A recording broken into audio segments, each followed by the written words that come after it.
La familia como base fundamental de la sociedad y primera iglesia debe permanecer integrada e íntegra para así lograr su desarrollo y realización tanto espiritual como social. Para ello, los esposos Francisco Zamora y Violeta de Zamora nos guían hacia soluciones en torno a la problemática actual de la familia. Una guía bajo la perspectiva del magisterio de la Iglesia y las líneas de acción de la pastoral familiar. Una contribución para crear una nueva cultura cristiana de la vida y la familia. La familia Santuario de la Vida. Jesús, María y José, en vosotros contemplamos el esplendor del verdadero amor. A vosotros, confiados nos dirigimos, Santa Familia de Nazaret. Haz también de nuestras familias lugar de comunión y cenáculo de oración, auténticas escuelas del Evangelio y pequeñas iglesias domésticas.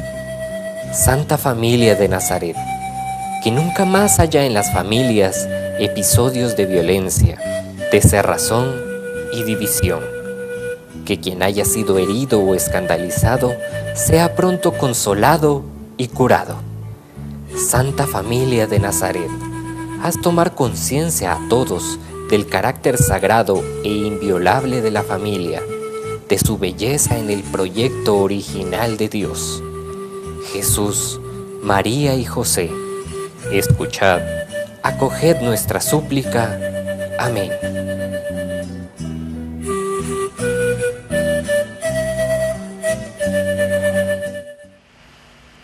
¿Qué tal, queridos hermanos, queridas familias? Viole. ¿Qué tal, Francisco? Aquí nuevamente con ustedes para entregarles nuevamente el programa La Familia Santuario de la Vida. Como recordarán, hemos estado trabajando un tema que surge de una expresión, ¿por qué soy así? Y la respuesta siempre la tenemos, porque sí, porque así soy, ¿verdad? Y hasta ponemos muy chapinamente ¿y qué, verdad? Porque soy así, porque así soy. Y entonces vimos en un primer programa, en una primera entrega, cómo el padre, el adulto y el niño nos hacen creer, pensar y sentir lo que creo, lo que pienso, lo que siento. En la entrega anterior también vimos la necesidad de integrar el cuerpo, el alma y el espíritu, y básicamente dejar que el espíritu fluya a través de nuestra mente o alma y nuestro cuerpo, y de esa manera entonces tener una plenitud, tener un sentido de vida, ¿verdad, Viola? Así es, Francisco, por eso en esta oportunidad tenemos que volvernos a cuestionar un poquito, así como lo hicimos en el segundo programa, y es la pregunta que nos debemos hacer todos, es ¿de dónde vengo? Sí, porque la pregunta anterior era ¿quién soy? Ahora una segunda pregunta, ¿de dónde vengo? Y mira, es interesante, ¿verdad, Francisco? Todas las concepciones científicas hay de dónde vengo, ¿verdad? ¿De dónde vengo? ¿Y hacia dónde voy?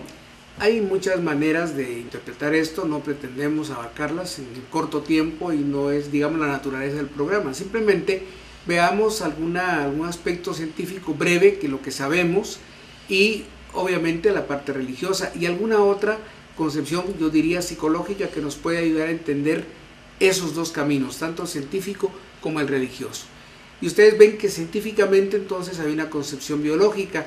Ven qué hermosa esa foto, es una foto maravillosa donde el espermatozoide está penetrando el óvulo humano, en nuestro caso el espermatozoide paterno y el óvulo materno.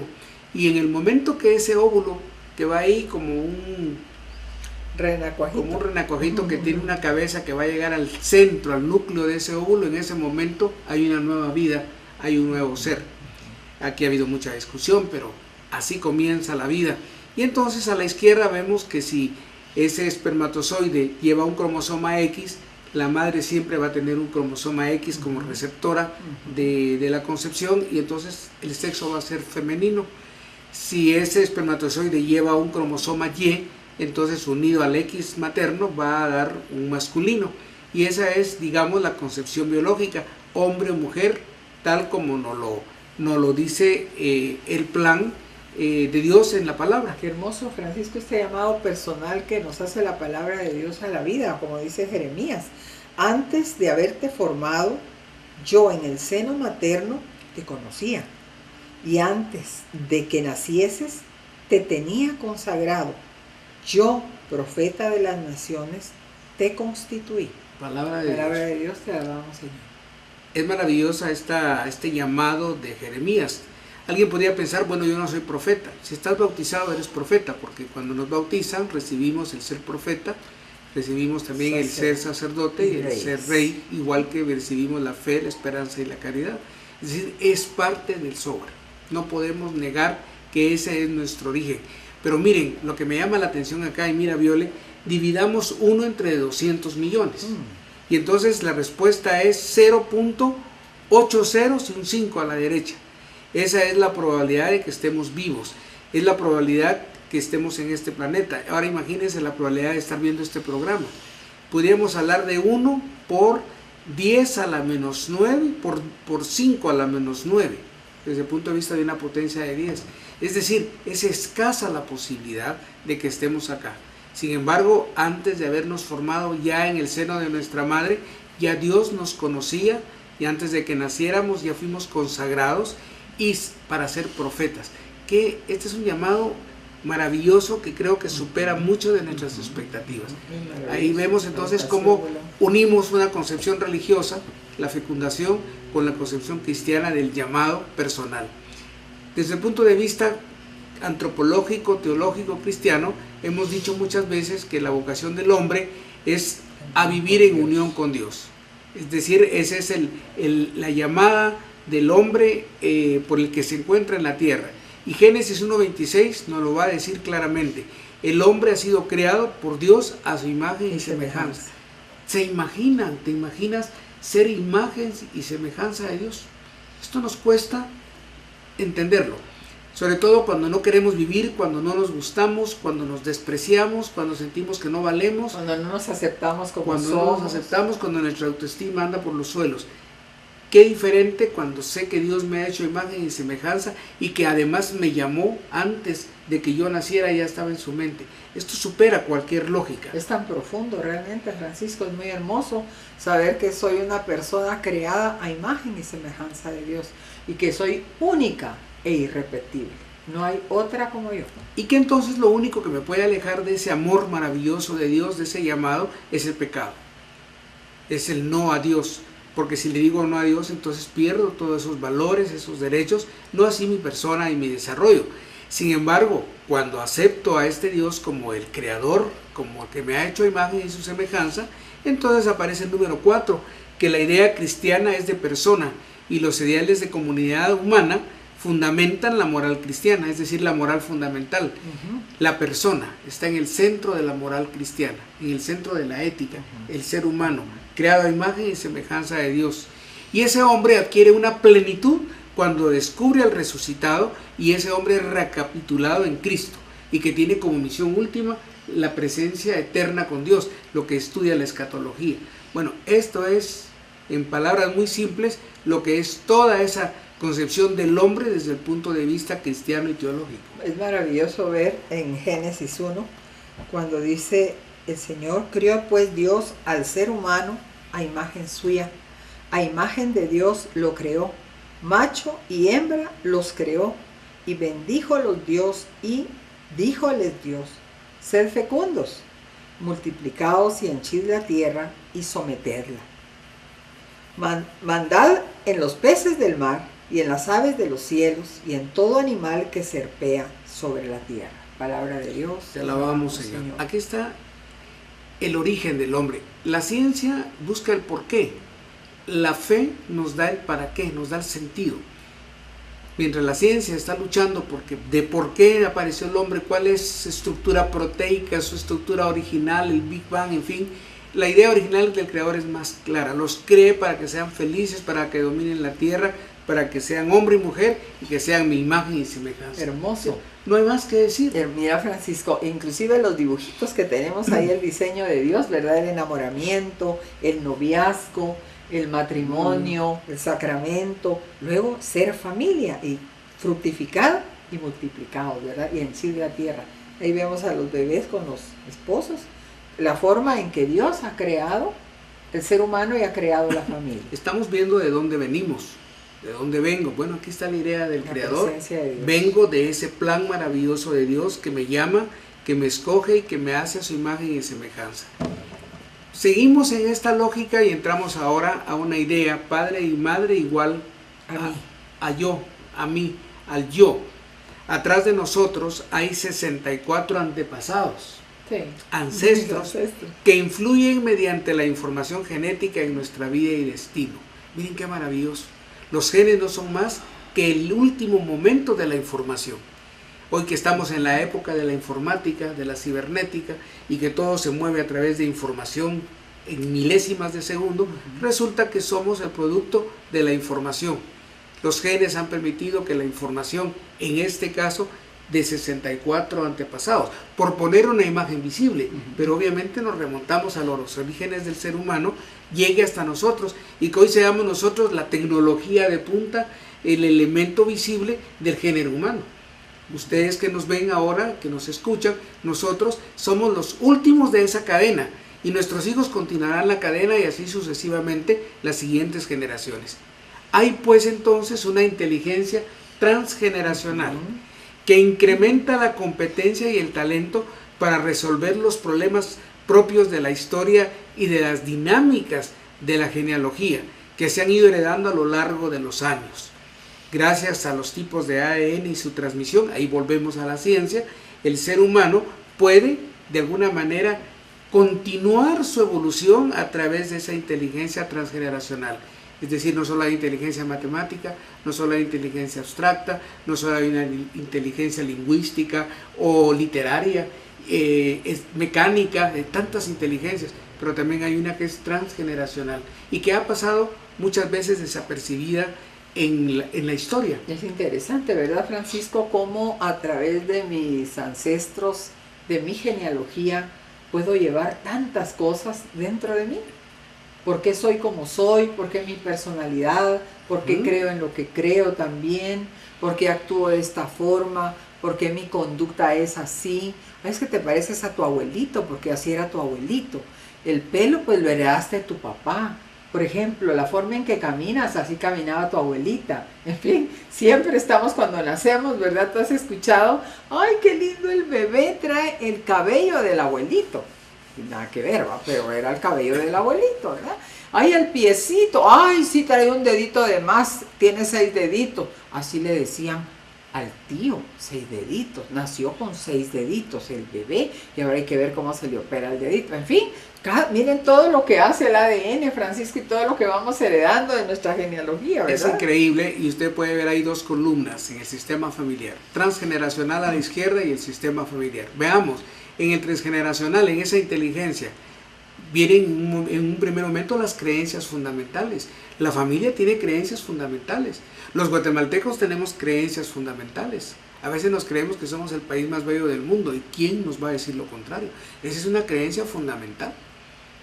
La familia a veces dice, aquí todos somos de tal manera. Es creencia fundamental en esta familia. Aquí se cocina de esta manera. Creencia fundamental. Bueno, los seres humanos tenemos creencias fundamentales. Hay creencias de nivel genético, lo que tú acabas de mencionar, los ojos, la altura, el color del cabello, la voz, etc. De nivel histórico, hay un colectivo histórico, un colectivo social en todas las familias. Las familias venimos arrastrando lo bueno y lo malo a nivel de todas las generaciones. Esos 64 ancestros nos van transmitiendo de alguna manera las características que hoy día tenemos. Y por supuesto hay creencias, hay información de nivel personal, esas que tú y yo vamos incorporando continuamente y nuestro ADN las va incorporando a nuestro ser. Pero hay un sistema familiar entonces con todo lo que estamos hablando. Primero el temperamento, así nacemos. Ya los antiguos griegos hablaban de 4 temperamentos, básicamente Galeno y todos los médicos, Hipócrates, el temperamento flemático, el sanguíneo, el colérico, el melancólico. Ya nacemos así. Eso viene de herencia. Esto es parte de lo transgeneracional. Yo, por ejemplo, soy sanguíneo, soy colérico. No puedo ser una persona que ande muy triste, mi temperamento no me lo permite, por ejemplo. Eso lo logra el melancólico. Flemático. O el flemático. O sea, el temperamento ya de alguna manera nos marca. De introversión y de extroversión. Correcto. ¿verdad? Pero además está el carácter. Eso es adquirido. Y el carácter lo vamos formando con las experiencias familiares, sociales, escolares, cívicas, las experiencias de la vida. Nos cambian el carácter, nos modelan el carácter.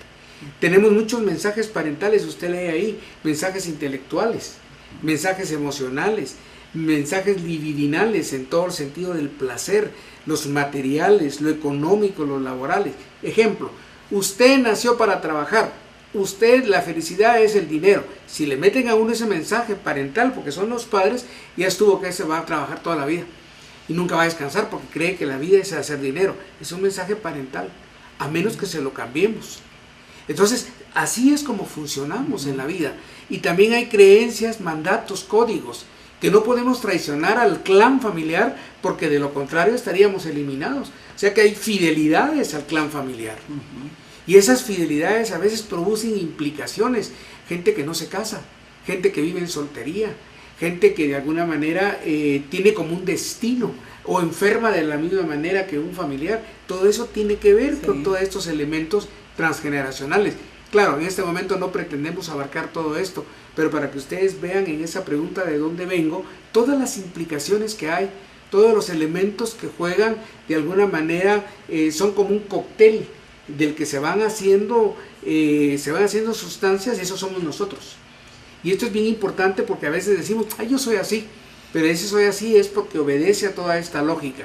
De manera que llegamos a la información generacional y transgeneracional. Diferenciémosla, Violeta. Así es, ¿qué podemos decir de la información generacional?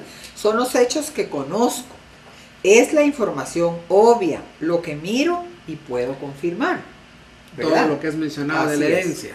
La información transgeneracional es interesante, formada por los secretos, secretos de familia. Esto no se debe de saber, solo tú y yo lo sabemos, cuidado y se te sale. Lo que no sé y no puedo confirmar, y sin embargo sucedieron y están en mi familia, pero yo no lo sé. Pero ¿qué pasa cuando yo empiezo a investigar, a entrevistar a los que están vivos, a mis tíos, a mis abuelos? Inclusive los bisabuelos me pueden dar información de mis bisabuelos. Yo empiezo a hacer historia de familia y a darme cuenta cómo fue ese secreto que estaba ahí. Se suicidó, fíjate, no se murió de anemia. Eso dijeron, pero se suicidó. Entonces vamos. Es un secreto. Es un secreto. Bien, entonces ya vieron qué diferencia entre lo generacional y lo transgeneracional. Aparece entonces un término recientemente, bueno, desde los 80s, pero a nosotros nos está llegando apenas, que son todo el tema de las constelaciones familiares, que algunos ven, aún desde el punto de vista científico, con mucho recelo.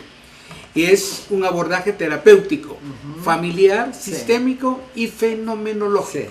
Sí. Bueno, es importante, fue creado por un alemán, Bert Hellinger, que nace en 1925, y él aparece por primera vez en los años 80.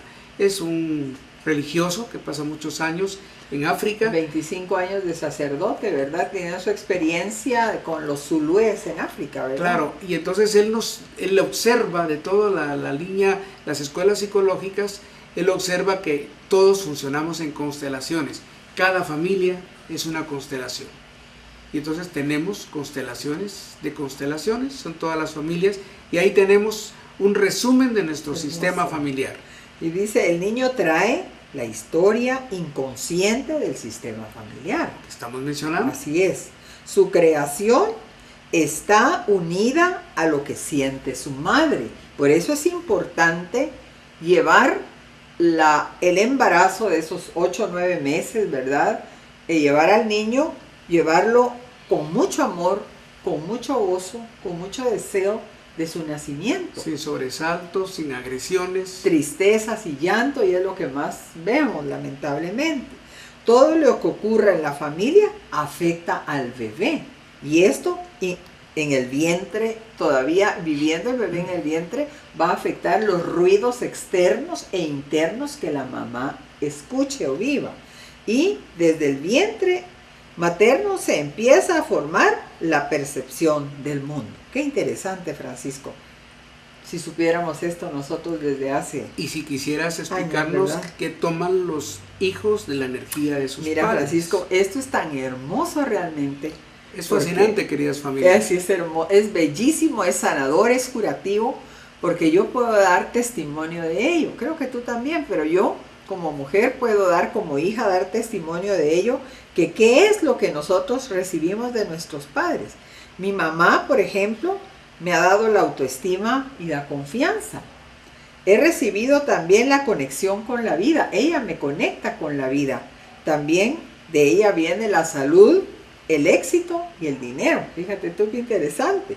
Me da también la intuición para seguir mi corazón. Ahora bien, ¿qué es lo que yo he recibido de mi papá?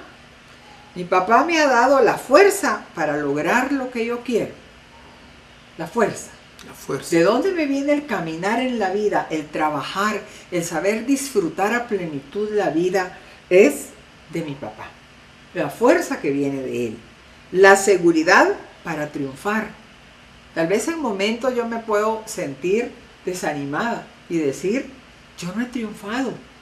Entonces aquí ya caeríamos a un concepto de qué es el triunfo para ti, qué es el triunfo para mí y qué será el concepto de triunfo que tienen nuestros hermanos que están en conexión con nosotros. De mi papá viene el buen uso de nuestras capacidades y la habilidad para pedir lo que se quiere. Por lo tanto, y de ambos, la madurez. ¿Realmente venimos de padres maduros? ¿Venimos de padres estables emocionalmente? Porque para tener una relación de pareja saludable, entonces debemos de tener madurez.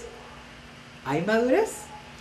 Interesante, queridas familias. Es un tema casi nuevo, pero vean en el de dónde vengo todos los elementos que se van dando en esa herencia, en esa historia generacional o transgeneracional a la que todos pertenecemos, que no podemos en ningún momento negar. ¿Quiénes pertenecen al sistema? Y entonces el sistema familiar va a ser en este caso, pues cada uno de nosotros, nuestros padres, nuestros hermanos, los hermanos de los padres, o sea, los tíos, los abuelos maternos y paternos. El bisabuelo, los bisabuelos, los abortos o bebés que murieron al nacer o no nacieron, otro nuevo elemento, que no siempre los tomábamos en cuenta. Hoy me dice una señora, tuve 4 hijos, hay 3 vivos y antes del cuarto hubo un tercero que murió. Entonces, señora, usted tuvo 4 hijos. ¿Qué lugar ocupó el que murió? El tercer lugar. Bueno, entonces tuvo el primero de tal edad, el segundo y el tercero que ya no está vivo y el cuarto. Es decir, entran entonces abortos o bebés que murieron al nacer o no nacieron. No digamos los que ya vivieron más tiempo. Las parejas previas de nuestros padres, nuestras parejas previas y las de mi pareja, personas que hicieron un bien muy grande a mi familia y personas que hicieron posiblemente un mal muy grande a la familia. Ahora no lo podemos explicar plenamente, solo vean los actores que pertenecen. ¿Y qué es lo que se busca? Compensar y balancear. En todo sistema hay un constante dar y recibir, es decir, hay un orden. Es necesario el balance entre dar y recibir. Si doy y recibo, la relación tiene más posibilidades. Si uno da más que el otro, se pierde el equilibrio y la relación comienza a deteriorarse. Lamentablemente, yo recuerdo no recuerdo qué libro yo leía y decía que el ser humano tiende más a dar que recibir. Tiende más a dar lo material, que darse él mismo, que dar una escucha responsable, que dar amor, que dar ternura, que dar acompañamiento, que ser compañía. Tiende más a dar lo material porque en esa forma queda bien, ¿me entiendes? Yo lo leía, no recuerdo qué libro. Bien, y entonces significa que esta terminología de constelaciones familiares es unirme a mis ancestros por los hilos invisibles del gran alma familiar. Aquí hay un árbol genealógico, todos tenemos un árbol, tenemos un alma familiar, no la podemos excluir, no podemos decir esta no es mío. Vean cómo muchas veces hemos perdido de vista este hilo invisible. Se trata de que lo rescatemos desde un punto de vista científico, desde un punto de vista espiritual. ¿Qué buscan las constelaciones familiares? Necesitamos ordenar entonces y organizar ese sistema familiar. Miren qué bonito ese árbol con toda nuestra familia. Necesitamos mirarlo, observarlo, aceptarlo, reconocerlo. ¿Y cómo lo vamos a mirar? Lo que fue como fue, lo que es como es, dando lugar a todos, especialmente a los que fueron excluidos. Y vaya si no, Francisco, creo que hay mucha gente de nuestra familia o de las familias que han sido excluidas. Entonces, ¿cómo se logra una constelación? Que la paciente, que la persona que lo vive, que la familia que lo vive, tome conciencia de su sistema familiar y pueda honrar a los que vinieron antes. Miren, qué importante, estamos ante elementos nuevos que quizá pocas veces hemos podido escuchar. Que ordenemos también nuestra propia historia, ¿verdad? Que la persona se sienta un poco más libre en su destino y su existencia, y que el consultante o el paciente pueda incluir a los que por una razón fueron excluidos. Y aquí terminemos esta entrega. ¿Cuántas veces hemos excluido a los demás? ¿Cuántas veces nos han excluido?